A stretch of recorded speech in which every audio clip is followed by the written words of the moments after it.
डिसेंबरले असं काम आलं रंगात. हा 31 डिसेंबरले असं काम आलं रंगात. इंग्रजायचं भूत घुसलं बायकोच्या अंगात. जवळ येऊन मले म्हणे ओ माय डिअर. ती मॅट्रिक शिकली आहे, तुम्ही तर पाहिलं तिला. तर तिला इंग्रजीतले 2-4 शब्द माहिती आहे. Dear, reindeer. ते तर बरं झालं तिला बिअर नाही माहीत. नाही ती हेअर असते आणि मी देअर असतो. आणि तुम्ही म्हटलं असतं का बरं आहे पेअर, घ्या चेअर. तर 31 डिसेंबरला असं काम आलं रंगात. इंग्रजायचं भूत घुसलं बायकोच्या अंगात. जवळ येऊन मले म्हणे ओ माय डिअर. साजरा करू म्हणे आपण आज न्यू इयर. हातात हात घालून दोघं जण नाचू मस्त. अख्खी एक कोंबडी दोघंच करू फस्त. घरातले सारे दिवे देऊ मालून. इंग्रजी दारू पिऊ पाण्यामध्ये कालून. म्हणजे इंग्रजीचं कामं येलं. आपली दारू त्याच्यात पाणी टाकायला लागतं, पण इंग्रजी दारूत पाणी टाकायला लागते. नीट पिणारे लोक नीट पाहत नाही. अर्ध्या रात्री घरातले दिवे देऊ मालून. इंग्रजी दारू पिऊ पाण्यामध्ये कालवून. रात्रभर पत्ते खेळू. आणला म्हणे कॅट. म्या म्हणलं तिले तू झाली काय मॅट. अरे भारतीय आपण, संस्कृती भारताची, रामाची, लक्ष्मणाची, कृष्णाची आणि पार्थाची. 1 जानेवारीचं तू करू नको हर्ष. आणि गुढीपाडव्याले असते म्हणलं आपलं नवीन वर्ष. 1 जानेवारीचं तू करू नको हर्ष आणि गुढीपाडव्याले असते म्हणलं आपलं नवीन वर्ष. पाडव्याच्या दिवशी मी तोरण बांधीन घराले. तू लागतो सकाळपासून शिरापोळी कराले. संस्कृती संग थोडीशी नाळ ठेव जोडून. आणि डोक्याला नको बांधू म्हणलं कमरेचं सोडून. तर मी तुमचा आभार मानतो. तुमच्यासारखा मोठा माणूस माझ्याकडे आला. नाही आम्ही मोठे म्हणजे कसे, आम्ही तुमच्यापेक्षा मोठे जाव फक्त 25 वर्षानं. आम्हाला म्हणजे अक्षरशः पोट धरू धरू हसायला लावलं सरांनी. आणि आलो तेव्हापासून आम्ही हसूनच राहिलो. तुम्हालाही या कार्यक्रमातून एक चांगला विनोद आणि सोबतच वऱ्हाडी जपून ठेवणारा एक माणूस, ज्याची आम्हाला अशी उत्सुकता होती की आम्ही कधी कधी सरांना जाऊन भेटतो. आणि एक डॉक्टरी पेशातला माणूस या मराठीची, वऱ्हाडी भाषेची बोलीभाषा जपून ठेवण्यासाठी अखंड काम करून राहिले. आता वय थकलं त्यांचं. कोरोनाच्या काळात 2 वर्ष कार्यक्रमही कुठे लागले नाही, का जाता आलं नाही. तर म्हणून म्हटलं चला सरांसोबत योगायोग आला अमरावतीला येताना, का सरांची भेट घ्यावं. आणि खूप चांगला म्हणजे आमची जी भेट आहे ते खूप एक चांगली भेट झाली. सुरुवातीला तर आम्ही आता रेकॉर्डिंग केली नाही.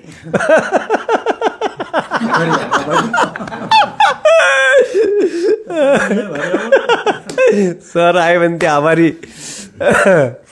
तर तुमच्याशी असंच हितगुज यानंतरही आमचं चालू राहील. आजच्या दिवशी इथंच थांबतो. धन्यवाद. जय हिंद, जय महाराष्ट्र. पोळ्याच्या बैलावानी मी पहिले सजत होती. साहित्याच्या तोरणात वाजत गाजत धजत होती. आज मात्र मला फेकून दिलं तयात. इंग्रजी जाऊन बसली ज्याच्या त्याच्या. मराठीची प्रतिभा ज्ञानेश्वरीत मावते. ग्रामगीता गाथाही मराठीतच सामावते. मराठीनेच तुकड्याला तुकडोजी केले. गाडगे बाबा मराठीतच जन्म घेऊन गेले. अमृतासंग पैज जिंकते अशी मराठी बोली. अभयाची उंची जिले समुद्राची खोली. प्रत्येकाने अंतरात्म्याच्या हुंकारावर डोलावे आणि मराठी माणसाने मराठी माणसाशी मराठीतच बोलावे. जबरदस्त. माणसाची इच्छा होती का या विदर्भाले एका उंचीपर्यंत नेऊन ठेवण्यासाठी ज्या माणसानं अविरतपणे आपल्या आयुष्याचे 35 ते 40 वर्ष त्यात घालवले. आणि मुंबईपासून म्हणजे चांदा ते बांदापर्यंत या वऱ्हाडीले पोचवायचं काम केलं. आणि त्या भाषेवर प्रेम केलं. ह्या वऱ्हाडातला एक माणूस त्या वऱ्हाडीला इतक्या उंचीपर्यंत पोचून देऊ शकते. आणि तोही मुस्लिम असू शकते. तर हे चिकित्सकपणा माया याच्यात होता. आणि मी सुद्धा त्यांचे कार्यक्रम ऐकलेले आहे. आज आपल्या या यूट्यूब चॅनलवर एक महाराष्ट्राचे प्रसिद्ध कवी, तुम्ही सरांना यूट्यूबवर सुद्धा बरेचसे यांचे कार्यक्रम पाहिले असन. आज आपण त्यांच्या घरी आलो आहे. डॉक्टर श्री मिर्झा रफी अहमद बेग सर. सरांचे आमच्या चॅनलवर खूप खूप आणि मनापासून धन्यवाद देतो. इथे याच्या पहिले त्यांच्याशी आमचा उत्स्फूर्त असा संवाद झाला, विनोद झाले. सर, तुमचं जे हे मराठीवरचं प्रेम आहे, म्हणजे तुम्ही ज्या गावातून आले तिथून मिळालं का? आता मुस्लिम म्हटल्यावर मराठीचा हेच नाही आहेत, म्हणजे संबंधच कमी होते. तुमचा संबंध कसा काय आला? शिक्षण मराठीत झालं. शिक्षण मराठीत झालं. आणि आमच्या गावात मुस्लिमांची संख्या एक 8 ते 10% हा. त्यामुळे उर्दू शाळा मागे आमची लहानपणी नव्हती. हा उर्दू शाळा आजही आमच्या गावात नाही आहे. हा तर मग धार्मिक शिक्षण घ्यायसाठी जे मदरसे वगैरे असतात तिथं जाऊन कुराण वाचन करणे उर्दूचं हा तिथपर्यंत मर्यादित राहिलं ते. आणि शिक्षण मराठीतच झालं. मराठीतच झालं त्याच्या. आणि आजूबाजूला सगळे मराठी लोक, सलाम करणारे कमी, रामराम करणारे जास्त. जास्त. तर मीही लोकांना जनरली रामरामच करतो. हा कारण कसं आहे का जे आपण जन्मभर ज्या गोष्टी घेऊन चाललो त्या गोष्टी काही सुटत नाही. सुटत नाही. बरोबर आहे. आणि ज्या गोष्टीचा आपल्याला त्रास नाही, उलट त्या गोष्टीमुळे आपलाही प्रभाव पडतो समोरच्यावर, त्यालाही असं वाटतं की हा आपला माणूस आहे. हा आणि मग मराठी शिक्षण झालं आणि त्यामुळे ही मराठी यायला लागली. हा तेव्हा 1ली, 2री, 3ऱ्या वर्गात असं शिकायला होतो हा तेव्हा सुद्धा मला कवितेचं आकर्षण होतं. हा अभ्यासक्रमात ज्या कविता असायच्या हा म्हणजे गद्य आणि पद्य, हा तर गद्यापेक्षा माझा ओढा पद्याकडे जास्त होता. हा आमच्या वेळेस म्हणजे मी आता मॅट्रिक होऊन 50-51 वर्ष झाले, हा तेवढं तुमचं वयसुद्धा नाही. हा तर त्यावेळेसच्या प्रायमरी शाळेत म्हणजे आजपासून 60 वर्ष आधीची गोष्ट सांगून राहिलो मी तुम्हाला, त्यावेळेस कशा कविता राहायच्या, हे घेऊ का ते घेऊ, दुकानं उचलून का नेऊ, हा. अशा स्वरूपाच्या कविता राहायच्या. आणि मला ते इतक्या आवडायच्या की एकदा वाचलं की ते कविता पाठवून जायच्या. पाठवून जायची. मग मी 3रा 4था असा शिक्षण पुढं करत, हा आणि मी अभ्यासात हुशारच होतो. हा तर मी पोहोचलो 7व्या वर्गात हा आणि तिथून मला थोडासा छंद लागला कविता करायचा. हा तर मला काय वाटते का हे काहीतरी आपण टलेटर रिलेरी लावतो हा बाबा. हा परंतु जेव्हा मी 8व्या वर्गात गेलो तेव्हा मी पहिली कविता लिहिली. हा तर ती कविता अशी होती का, हा प्रणाम माझा भारत मातेला, हा पुत्र मी तिचा तिचे रक्षण करणे आला. अरे म्हणजे देशप्रेमाची कविता लिहिली. देशप्रेमाची हा. कविता लिहिली. पण ती दाखवली नाही कोणाला. मला असं वाटतं का मी कोणाला कविता दाखवली हा तर तो हे समजा का दुसऱ्याची आणली बा. हा तर म्हणून मी कोणाला काही दाखवली नाही. मी पहिलेपासून भिडस्त. हा मी म्हणजे असा भिडस्त का कोणी फुस म्हटलं तर मी बोंबलून द्यायचा. हा कुत्रं दिसलं तर घरी वापस. हा आता कुत्र्याला भेट नाही, बायकोली भेट नाही, हा भाग वेगळा. तर मी असा थोडासा घाबरट माणूस होतो. हा. पण 8व्या वर्गात मी कविता लिहिली. हा आणि तुमच्या वर्ध्याचे हा देविदास गंगाराम सोटे हा प्राचार्य, प्राचार्य. तुम्ही नाव ऐकलं का? एक प्राचार्य सोटे म्हणून वऱ्हाडी विनोदी कविता लिखाण करणारे गृहस्थ होते. हा ते आता प्रिन्सिपल झाले, त्यानंतर निधन होऊनही 10-15 वर्ष झाले. हा. रामनगरमध्ये राहायचे ते. हा आणि त्यांच्या कविता पेपरात यायच्या. आणि माझे वडील हा त्यांना मराठी, हिंदी, उर्दू आणि संस्कृत एवढ्या भाषा यायच्या माझ्या वडिलांना. बापरे. म्हणजे भाषाप्रभू होते ते. हा तर आमच्याकडे उर्दूचे, हिंदीचे, मराठीचे असे दैनिक, मासिक, वृत्तपत्र यायचे. हा त्याच्यात त्यांच्या कविता यायच्या देवदास सोटे साहेबांच्या. हा. आणि ती सगळ्या गावरानी भाषेत राहायच्या, जी भाषा आपल्या खेळात वापरतो आपण. हा. तर त्या कविता कशा राहायच्या, घेणं रे बाबू पेन्न चहा, हा. आता काऊन करतं क्या क्या.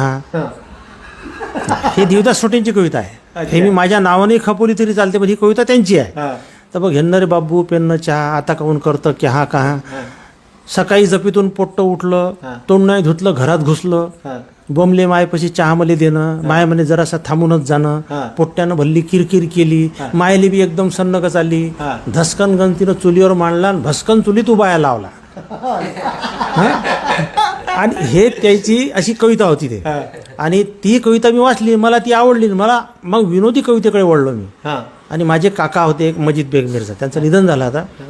तर आम्ही 15-16 बहीण भाऊ, हा. 7 भाऊ होतो आम्ही. हा आणि त्यावेळेस असे रंगीबेरंगी कपडे नव्हते काही. हा बस एक तर हरक, नाही तर त्याला काय म्हणू बा, सहन. एक तर 2च कपडे होते, म्हणजे कॉटनचे कपडे. हा. एक राहे सहन, ते राहे ₹1 मीटर. हा आणि एक राहे हरक, ते राहे झन्नावून ₹1.25 मीटर. हा तो जो श्रीमंत राहे तो त्या हरकचा कपडा वापरे, हा. आणि जो गरीब राहे तो सहनचा कपडा वापरे. हा तर जेव्हा मी त्यांच्या कविता वाचण्यास सुरुवात केल्या आणि मग कविता मी लिहायला लागलो, तर आम्ही जे 6-7 भाऊ होतो, तर आमचे कपडे म्हणजे पॅन्ट, शर्ट, पायजामे हा. एकाच ठिकाणी लटकून राहायचं. हा. तर मग आता एक दिवस मग कोण कोणाचं घालून जाय काही पता नाही पता नाही लागेल. लागेल. तर मला काही दुसऱ्याचे कपडे घाला वाटे नाही. मी एक दिवस आतून आलो, माझ्या काका त्या बंगेवर बसून होते. तिथं माझा शर्ट मी जो माझा समजून काढला तो माझ्या दुसऱ्या भावाचा निघाला. हा तर मला हे समजे नाही का बा माझा शर्ट कोणी नेला. हा. शर्टाला आमच्या हिंदीत उर्दूत कमीज म्हणते, कमीज. कमीज. तर मी एक सहज 2 ओळी म्हटल्या का, म्हटलं कौन है वो बदतमीज, हा. ले गया मेरा कमीज. तर मग माझे काका उठून बसले. हा. अरे बोले किसने लिखा, बोले अरे मला अभी बोला म्हणे. हा. अरे तू म्हणे वराडी, म्हणजे वराडी म्हणण्यापेक्षा विनोदी कविता लिही म्हणे. हा. मग मला एक सपोर्ट भेटला. हा. आणि देवदास सोटेंच्या कविता मी वाचायला लागलो. हा. मग त्यांच्या कविता लोकमतमध्ये त्यांचं एक सदर चालायचं. हा. मी सोटे बोलतो आहे. आणि दर रविवारी त्यांची कविता यायची. मग त्यांच्या कविता कशा असायच्या माहिती आहे का? आता लोक ज्वारी पेरत नाही, त्याच्यामुळे बांड होणं, तुमचं पिसाळ होणं, हे आता लोकांनी समजत नाही. पण त्यावेळेस लय मार्केट म्हणजे बांड होणं म्हणजे जे ज्वारीचा धांडा कणूस टाके नाही ते, पिसाळ होणं म्हणजे ज्याच्यात दाणे भरत नाहीत ते. आणि त्या ज्वारी जेव्हा कणूस टाकाच्या याच्यात यायची तेव्हा खालून टाऊक नावाचं एक तण निघे आणि ते ज्वारी बांड जाय. तर त्याच्यावर त्यांनी कविता लिहिली होती का येनगा शामराव कहाडणं खांड, खांड म्हणजे सुपारीचा तुकडा, येनगा शामराव कहाडणं खांड, तूही गेली बांड बाबा माही गेली बांड. आता ते कविता मला इतकी आवडली पहा. तर त्यांचं एक मोठं कडवं आहे आणि जबरदस्त आहे. आपण कसं कर्ज काढतो शेतीसाठी आणि मग त्याचा जो आपल्याला त्रास होते त्याच्यावर त्यांनी म्हणजे एक मला त्यांची आवडलेली सगळ्यात चांगली कविता. त्याले लोक तगाई म्हणे, पहिले त्याचं कर्ज काढणं म्हणजे त्याने लोक तगाई म्हणे. तर त्यांनी असं लिहिलं का गुदस्त म्या मग तगाई काढली, अर्धी त्याच्यातली साहेबानच खाल्ली, 800 दिल्ले 500 लेले असे म्या लेहडे साहेब नाही पाहिले. म्या कसं घडीभर केलं टनटन, चपराशी म्हणे मला हे बी नाही भेटन, म्या मग घेतले घातले खिशात, बोलणं अडके घशातल्या घशात, मग कसं जुईलं पोरीचं लगन, भक्कन गेली बाबा लग्नात रक्कम. एक दिवस साहेबकानी गावात आला, पैशासाठी त्यानं तगादा केला, पैसेच नव्हते कुठून शान देईन, थो म्हणे वावर हर्रास करीन. असं कसं वावर हर्रास करता आणि 500साठी का जमीन दाबता. उठलो मनसान खोसले ओटे, मग तो इच्छा तिथं बसे. मले बी एकानं दिलाच सल्ला, म्या बी कचेरीत केलाच कल्ला, का 800 दिले 500 दिले 800 लिहिले, वरचे 300 साहेबानं खाल्ले, वरतून त्याले बी हुकूमच आला, एवढाही साहेब कैदीत नेला. घेणं रे बाबू पैसे खाणं, कुयाचा सल्ला उलटा देणं आणि कैदीत करते डिंग डांग डांग, आणि येणं का शामराव कहाडणं खांड, आणि तूही गेली बांड बाबा माही गेली बांड. हे देवदास गंगाराम सोटे प्राचार्य जे माझे गुरु आहे समजा, त्यांच्यापासून मी हे कविता लिहायला लागलो. मग आणि मग हळूहळू असं स्थिरावत गेलो मी. तर वन मॅन शो मी सुरू केले. मी जेव्हा धामणगाव रेल्वेला 1977 ते 80 पर्यंत DHMS साठी होतो, तेव्हाच मी वन मॅन शो सुरू केले. तोपर्यंत मी सोटे साहेबांना पाहिलेलं होतं. तुम्ही डॉक्टरी पेशातली? हां, मी डॉक्टरी पेशातला. म्हणजे मी मॅट्रिकमध्ये पहिल्या नंबरनं पास झालो, पण गणित माझा विषय खराब होता, त्याची कॉपी केली. का आता हे याच्यासाठी कबूल करून राहिलो का आता त्याचे पुरावे काही उपलब्ध नाही आहे. आणि मग मी आपला जास्त मार्क भेटले म्हणून माझ्या बाबानं मला अमरावतीच्या गव्हर्नमेंट पॉलिटेक्निकमध्ये टाकलं. मी तिथं नापास झालो. मग वापस गेलो. 2 वर्ष शेतीत टोले घेतले, चांगले बैरंबाचे टोले घेतले. मग ती शेती आपल्याला परवडली नाही. मग धामणगाव रेल्वेला कॉलेज उघडलं. मग त्याला पोट्टे नाही भेटे आणि मला कॉलेज नाही भेटे. मग माझी ॲडमिशन झाली, कॉलेज सुरू झालं, मी पास झालो, कॉलेज बंद झालं.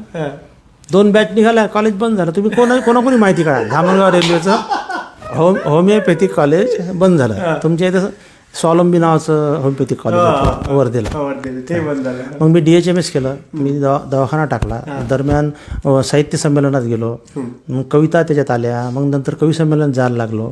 तर जेव्हा मी धामणगावला शिकायला होतो, तर जेव्हा माझ्या मित्रांना माहीत झालं का हा कार्यक्रम करू शकते तासभर, मग कोणी कान धरेन चाल माझ्या घरी. आणि मला असं वाटे का बाई इथं बसून भाकरी करण्यापेक्षा, तेव्हा असं नव्हतं काही 15,000 दे बा आपण पोरग लॉजमध्ये जेवे, तेव्हा हातानं भाकरी बनवावं लागे म्हणजे पोया करायला लागे. तर मग चला जेवायला ते भेटते. तर जेवायच्या भरोश्यावर 5-15 गावात जाऊन मी कार्यक्रम केले. मग कवी संमेलनात जायला लागलो. मग हे मोठे मोठ्या कवी लोकांसोबत वावरायला लागलो. आणि त्याच्यानंतर मग कवितेत थोडासा दुरुस्त होत गेली, बदल होत गेला. मग मी थोड्याशा कविता बदलवल्या. पहिले माझ्या स्त्रीविषयक कविता राहायच्या, एक वयाच्या हिशोबानं. आणि मग मी थोडासा मला असं वाटायला लागलं का म्हणजे सामाजिक जाणीव त्याच्यात आली पाहिजे. तर मग मी जसं कविता लिहायला लागलो. एक कविता पहा छोटीशी, किंवा संध्याकाळी आई जवळी येऊनी वदला बाळ, कॅरम बोर्डा सारखी आई दिसते ग आभाळ, गोट्या वाटती चांदण्या चंद्र स्ट्रायकर भासतो, ध्रुव तारा मजला आई क्वीन सारखा वाटतो, मला वाटते देव खेळतो कॅरम रात्रभरी, आणि पहाट होता थकुनी जातो आपल्या घरी, ऐकुनी हे वदली आई कल्पना तुझी ही नवी, आणि मोठा होऊनी बाळा तू होशील मोठा कवी. अशी कविता लिहिली. एक दिवस मी नांदेड जिल्ह्यात हदगाव नावाचं गाव आहे, त्याच्या बाजूला निवघा बाजार नावाचं गाव आहे. तिथे एक अनंतकुमार जैन नावाचे गृहस्थ आहे. या गोष्टीला झाली कमीत कमी 15-16 वर्ष. त्यांनी मला कार्यक्रमासाठी बोलावलं. आणि मग मला म्हणे बा तुम्ही आता शाकाहारावर कविता लिहा म्हणे. अरे मला मा नाव काय, मला करायला काय लावून राहिले तुम्ही. तर मग त्यांनी मला नाव विचारलं. तर मी त्यांना म्हटलं बा माझं नाव आहे डॉक्टर मिर्झा रफी अहमद बेग. तर ते म्हणे बा तुमचं एवढं लांब नसलं नाव कसं, तुम्ही याच्यात मावशाचं नाव टाकलं काय तुमच्या. मी हे मा एकट्याचं नाव आहे, माझ्या बापाचं नाही आलं ह्याच्यात. माझ्या बापाचं नाव अब्दुल रज्जाक बेग मिर्झा, ते अलग. म्हणजे ते नाव माझ्या नावाला जुळलं तर माझं नाव तयार होते डॉक्टर मिर्झा रफी अहमद बेग अब्दुल रज्जाक बेग मिर्झा. तर मी एकदा एका पेपरकडे कविता पाठवली, खाली कवी म्हणून कवी डॉक्टर मिर्झा रफी अहमद बेग अब्दुल रज्जाक बेग मिर्झा असं नाव लिहिलं. त्यानं काय केलं, समोरच्या पेजवर कविता छापली, खाली टीप लिहिली, कवीच्या नावाची पुरवणी मागे जोडली आहे. मग मी माझ्या बापाचं नाव कापलं आणि माझं नाव लिहिलं डॉक्टर मिर्झा रफी अहमद बेग. तर मग मी तिथं पोहोचलो होतो. ते म्हणे तुम्ही शाकाहारावर लिहा. ते म्हणे काय अडचण आहे, शाकाहाराबद्दलच का लिहायची. ते म्हणजे महावीर जयंतीनिमित्त कार्यक्रम आहे म्हणून. म्हणजे ठीक आहे बा. मग मी तिथं बसल्या बसल्या एक अर्ध्या तास कविता लिहिली किंवा एक वाघ तर समजते तुमच्या भाषेत काय निघाले, टायगर म्हणते तुमच्या भाषेत. तर एक वाघ दुसऱ्या वाघाले असा सांगे, एक वाघ दुसऱ्या वाघाले असा सांगे, माणसापेक्षा चांगले लागते म्हणे वांगे. एक वाघ दुसऱ्या वाघाले असा सांगे, माणसापेक्षा चांगले लागते म्हणे वांगे. आजकाल माणसात राहिली नाही चव, रसायनाचं खाऊ खाऊ झाला बेचव. सल्फेटचं खाते, केमिकलचं पेते, रक्ताले त्याच्या कसा घोरट वास येते. किती खा लेकाले भागत नाही भूक, जीव मय ते वाटते धाक धूक. परवा एका वाघानं माणूस फस्त केला आणि तगड्या घासू घासू लेकाचा कुत्र्यावानी मेला. म्हणजे माणूस किती तरी झाला. परवा एका वाघानं माणूस फस्त केला, तगड्या घासू घासू लेकाचा कुत्र्यावानी मेला. अशा जैरी माणसाची शिकार कोण करते, आणि वाघ असलो तरी गवत खायला पुरते, आणि वाघ असलो तरी गवत खायला पुरते. मग अशा सामाजिक जाणीवेच्या कविता सुरू केल्या. आणि मग मी माझं गाव सोडलं, दवाखाना बसला महा. मग मी नेरला आलो, मी माझी पत्नी, माझे 3 लेकरं आणि माझी एक आई, असं 6 जणांचं कुटुंब घेऊन मी 12 जुलै 98ला नेरला आलो. आणि मी ठरवलं का डॉक्टर तशात 1756 आहे, ठोकर लागले का डॉक्टर दिसते समोर, कवी कमी आहे. आणि एकट्या कवीचा कार्यक्रम करणारा कोणताही माणूस तोपर्यंत विदर्भात नव्हता. आणि आताही मला वाटते 2-4 सोडले तर कोणी नाही. त्यावेळेस एक गॅप होती ते. तर मला असं वाटलं की आपण जर प्रयत्न केले तर, आणि थोरा मोठ्यांच्या सोबत कवी संमेलनाला गेल्यानंतर यांचे झेला लागे ना. मग आपले किती मस्तकात गेले तर त्याला काही फायदा नाही. तर आंब्याच्या झाडाखाली हरायने वाढत ना. तर मग आपलं स्वतंत्र अस्तित्व निर्माण करायला पाहिजे की नाही. तर म्हणून माझा मिर्झा एक्सप्रेस कार्यक्रम बसवला. माझं गाव सोडलं, शेती भावाले दिल्ली, घर भावाले दिल्ली, म्हणजे दिल्लं म्हणजे तू राहाय बायच्या बायकोसोबत घेऊन आलो, लेकरसोबत घेऊन आलो. आणि मी नेरले राहिले आलो. आणि कार्यक्रमाचं नाव ठेवलं मिर्झा एक्सप्रेस. आणि कार्यक्रम करायला लागलो. तर गेल्या असं समजा ना की मला आता 20 वर्ष झाले, 2 वर्ष तर आता बंद झालं लॉकडाऊनमुळे. तर भरपूर कार्यक्रम गेले मी. 6,000पर्यंत कार्यक्रमाचा आकडा आहे माझा. बरं, तुमची आवडती एखादी कविता आम्हाला आवडते. तर आता पहा, एखाद्या माणसाले 4 लेकरं असले आणि त्यातल्या एखाद्या पोराले पोलिओ जर असला, याचा अर्थ तो त्याला आवडत नाही का. उलट त्याले त्या पोलिओ असल्या पोराचा जास्त लाड येते. या महापोराचं कसं होईल, या महापोराचं कसं, आणि थोस बापाच्या कामी येते. आणि जो चांगला हट्टाकट्टा असते का नाही, तो बापाला लाथाच मारते. हा अनुभव आहे. त्याच्यामुळे कविता कोणती असली तर मला आवडते. पण मी तुमच्या आवडीची कविता सांगतो. तर एक विनोद असा आहे पहा. एक मित्र दुसऱ्या मित्राला 5-25 वर्षानंतर भेटला. चाल बा म्हणे घरी. मग यानं त्याला घरी नेलं. तर त्याचे 4 पोरं असे बसून होते. हा म्हणे माझे 4 पोरं आहे म्हणे, हा डॉक्टर आहे, हा वकील आहे, हा इंजिनियर आहे, आणि हा जो चौथा आहे म्हणे याले जरासं डोकं कमी आहे म्हणे, हा म्हणे कटिंगचं काम करते म्हणे, हेअर कटिंग सलून चालवते म्हणे. तर दुसऱ्या मित्रानं विचारलं बा तू तुझ्या 3 पोरायले भरपूर शिकवलं आणि याले कोण कटिंग करायला लावून राहिला. तो म्हणे घर खर्च तोच चालवून आला, हे तर बेरोजगार आहे. म्हणजे सांगण्याचा अर्थ असा की कवी कोणी असो, आता जसं तुम्ही तुझ्या विद्यार्थ्यांना शिकवता, तर हुशार विद्यार्थ्यापेक्षाही ज्याला आपण ढ म्हणतो, ज्याच्या लवकर लक्षात येत नाही, तर त्याला सांगता ना तुम्ही अबे बैताळ हो, शिकाणं. तुमची इच्छा कशी असते का सगळे एका लेवलमध्ये आले. आता कविता भरपूर लिहिल्या मी, माझे 7-8 काव्यसंग्रही आहे, तो काही भाग नाही. पण मी तुम्हाला एक शेवटची आपले आवर्तनातली शेवटची कविता सांगतो. सांगण्यासारखं भरपूर आहे, कारण मला 52 वर्ष झाली कविता लिहायला सुरुवात करून साहेब. आणि तुम्ही तर 40च आहात. ती 40 मायनस असाल, प्लस झाले नाही अजून. तर मी 60+ माणूस आहे, 65 वर्षाचं माझं वय आहे. तर ती एक कविता अशी मराठी भाषेबद्दल लिहिलेली कविता. काल माझ्या स्वप्नात माय मराठी आली. आता मराठीचं कसं झालं, सगळं इंग्रजीचं सुरू झालं. हे तुमचा प्रयोग अफलातून का आहे? याच्यासाठी का तुम्ही मायबोलीचा मराठीचा, त्यातही जी भाषा तुम्ही ज्या भाषेत जन्म घेतला, तुमची माय जी भाषा बोलते, तुमचा बाप जी भाषा बोलते, तुमच्या गावातले सगळे लोक जी भाषा बोलते, माह्या तुह तुले मले, ते तुम्ही वापरता. म्हणून लोकांच्या हृदयात तुम्ही शिरले कराडे साहेब. नाही तर तुम्ही काही शाहरुख खान आणि अमिताभ बच्चन नाही आहे. पण आता तुम्ही या क्षेत्रातले खरोखर ग्रेट माणसं आहे. तुमचं अभिनंदन. आणि कविता आहे का, मिहा मनी मिर्झा करोडोची आई, भीक मागाची आली आज मायावर पायी. पोळ्याच्या सारखी मी पहिले सजत, पोळ्याच्या बैलावानी मी पहिले सजत होती, साहित्याच्या तोरणात वाजत गाजत धजत होती. आज मात्र मले फेकून दिलं तयात, इंग्रजी जाऊन बसली ज्याच्या त्याच्या गयात. एकत म्हणे मले महाद्या, एकत म्हणे मले महाद्या ताबा, नाही तर मग मै नड्डी धरून दाबा. असं म्हणून मराठी पक्षासारखी फडफडली. मले आला राग, छाती माई धडधडली. खरंच म्हटलं मिर्झा आपण किती हाव बेमान, खरंच म्हटलं मिर्झा आपण किती हाव बेमान. जिथं खाऊन राहिलो तिथंच करून राहिलो घाण. अरे मराठीची प्रतिभा ज्ञानेश्वरीत मावते, ग्रामगीता गाथाही मराठीतच सामावते. मराठीनेच तुकड्याला तुकडोजी केले, गाडगे बाबा मराठीतच जन्म घेऊन गेले. अमृतासंग पैज जिंकते अशी मराठी बोली, अभयाची उंची जिले समुद्राची खोली. प्रत्येकाने अंतरात्म्याच्या हुंकारावर डोलावे आणि मराठी माणसाशी मराठीतच बोलावे. जबरदस्त. सरांचं मराठीसाठी खूप मोठं योगदान आहे. म्हणजे सरांचा मला सगळ्यात पहिले फोन आला होता का कराय सर म्हणे तुम्हाला भेटायचं आहे. म्हटलं मलाच एवढा आनंद झाला, मी मिर्झा एक्सप्रेस बोलत आहे. म्हटलं मीच अवाक झालो होतो, मी घरीच होतो, मांडवेलेच होतो तेव्हा. तर म्हणे सर म्हणे मी वर्धेला येईन म्हणे, मी तुम्हाला भेटीन म्हणे. तर त्यानंतर मग कोरोनाची दुसरी लाट आली, मग माझंही काही अमरावतीला येणं नाही झालं. पण आज अनायसे दर्यापूरला कार्यक्रम होता, तर योगायोग आला सरांसोबत भेटांचा. अजून एक चांगली कविता सरांकडून आपण ऐकू आणि या कार्यक्रमाला पॉज देऊ. तर मी सरांना अशी एक इच्छा व्यक्त करतो का एक कविता, चांगली सुंदर कविता आम्हाला ऐकावा. उपाशी माणसाले जर आपण असं म्हणलं हे एक कोर, तर नाही म्हणते का तो? किंवा एखाद्या वांजोट्या माणसाला विचारलं का पाहिजे का तुले पोर, तर नाही म्हणते का तो? शेतकऱ्याला जर म्हटलं का पाहिजे का तुले ढोर बा, तर तो काय म्हणून पाहिजेच, कारण त्याला शेतीला पाहिजेच. तर कवी माणसाले कविता म्हणा असं म्हणच नाही लागत. त्याला असं वाटतं का यार म्हणा समोरच्या ना का तू कविता म्हण. आणि कवी लोकांचा एवढा गैरसमज आहे, आणि कवी लोकांबद्दल लोकांचाही गैरसमज आहे. तर एका कवीनं एका माणसाले असं सहज सांगितलं, मी साधा सुद्धा माणूस नाही म्हणे, मी कवी आहो. तो दुसरा माणूस म्हणे मी तुझ्यापेक्षा ग्रेट आहो, मी बैराव.